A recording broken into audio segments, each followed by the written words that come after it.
როდესაც ღვთისმადლიან სიტყვებს ვისმენთ და სახარებას ვქადაგებთ, არ უნდა დავთესოთ დაუმუშავებელ მიწაზე, სადაც ეკლები და ნარგავები მჭიდროდ გაზრდილა და უთვალავ გზაზეა გადახლართული. ჩვენ მუდმივად უნდა დავამუშავოთ ჩვენი გაქვავებული გული. მარტივად რომ ვთქვათ, ის უნდა დავხნათ. მხოლოდ მაშინ, როდესაც ჩვენი გულები კარგი ნიადაგივით ლამაზი გახდება, შეგვიძლია 30 მაგი, 60 მაგი ან თუნდაც 100 მაგი ლამაზი ნაყოფი გამოვიღოთ. მოდით ერთად წავიკითხოთ მათ ეს სახარების მეცხრე თავი, 12 მუხლი. როცა მათ ამას ელაპარაკებოდა, მივიდა მასთან ერთი მთავარი, თაყვანისცა და უთხრა: ჩემი ქალიშვილი ესესაა მოკვდა, მაგრამ მოდი, შენი ხელი დაადე მას და გაცოცხლდება. წამოდგა იესო, გაჰყვა მას და მასთან ერთად მისი მოწაფეებიც. აჰა, ერთი ქალი, რომელიც 12 წელიწადს იტანჯებოდა სისხლისდენით, უკნიდან მიუახლოვდა და შეეხო მისი სამოსლის კალთას. ვინაიდან თავისთვის ამბობდა, მის სამოსელსაც რომ შევეხო, განვიკურნებიო. ხოლო იესო მიბრუნდა, დაინახა იგი და უთხრა: გამხნევდი, ასულო, შენ მარწმენამ გადაგარჩინა და ქალი იმავე ჟამს განიკურნა. იესოს დროს ხალხის უმეტესობა მას უბრალოდ ურგლის შვილად თვლიდა და ჩვეულებრივ დაბალი სტატუსის მქონე ადამიანად მიიჩნევდა. თუმცა ამ ქალს გულით მტკიცეც სწამდა, რომ იესოს ყველაფრის გაკეთება შეეძლო და გაიფიქრა, მის სამოსელს თუ შევეხები, განვიკურნები.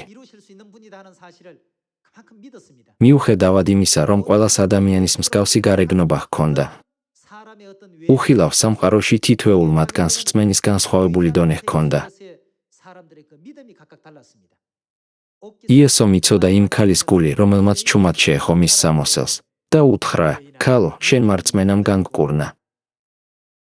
როდესაც ყველას გვექნება ისეთი გული, როგორიც იმ ქალს ჰქონდა, რომელმაც იესოს სამოსელს შეეხო, ნუ თუ არ შევძლებთ 100 ჯერ, ან თუნდაც 1000 ჯერ მშვენიერი ნაყოფის გამოღებას. ეს შეიძლება ჩაითვალოს კარგ ნიადაგზე დავარდნილ თესლად. გავაგრძელოთ 23 მუხლით. მივიდა იესო მთავრის სახლში, დაინახა იქ მესტვირეები და შეჩოჩქოლებული ხალხი.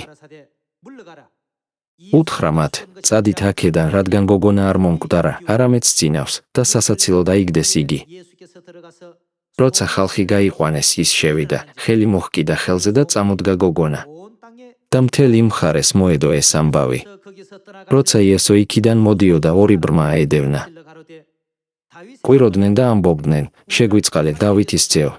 სახლში შესულს მიადგნენ ბრმები და უთხრა მათ იესომ: გწამთ, რომ მე შემიძლია ამის გაკეთება? უთხრეს მას: კი, უფალო. მაშინ შეეხო მათ თვალებს და უთხრა: თქვენი რწმენისამებრ მოგეგოთ. და აეხილათ მათ თვალები.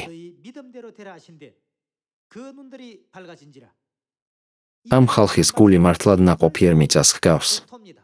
ნებისმიერს შეუძლია იგივე ქმედების განხორციელება, მაგრამ მნიშვნელოვანი საკითხია, რა განწყობით განახორციელეს მათ ასეთი ქმედება? ამ მუხლში ორმა ბრმა შესძახა: გთხოვთ, გაახილეთ ჩვენი თვალები. ნებისმიერს შეუძლია ასე იყვიროს, მაგრამ ყურადღება უნდა მივაქციოთ მის რწმენასა და გულს. მათ გულში ეჭვი არ ეპარებოდათ. ქრისტესადმი რწმენაში აბსოლუტურად არანაირი გახრწნილება ან შეცდომა არ არსებობდა. ამიტომ, როდესაც იესომ თქვა: თქვენი რწმენისამებრ მოგეგოთ, მათი თვალები აეხილათ. ამ იერიდან ჩვენც უნდა გვქონდეს ისეთი გულები, რომლებსაც პასუხი გაეცემათ. იმედი მაქვს, რომ მე და შენ შევძლებთ გულიდან ეკლებისა და ნარგავების მოშორებას და კარგ ნიადაგივით გავალამაზებთ ჩვენს გულებს, რათა 100 ჯერ ან 1000 ჯერ ნაყოფი გამოვიღოთ.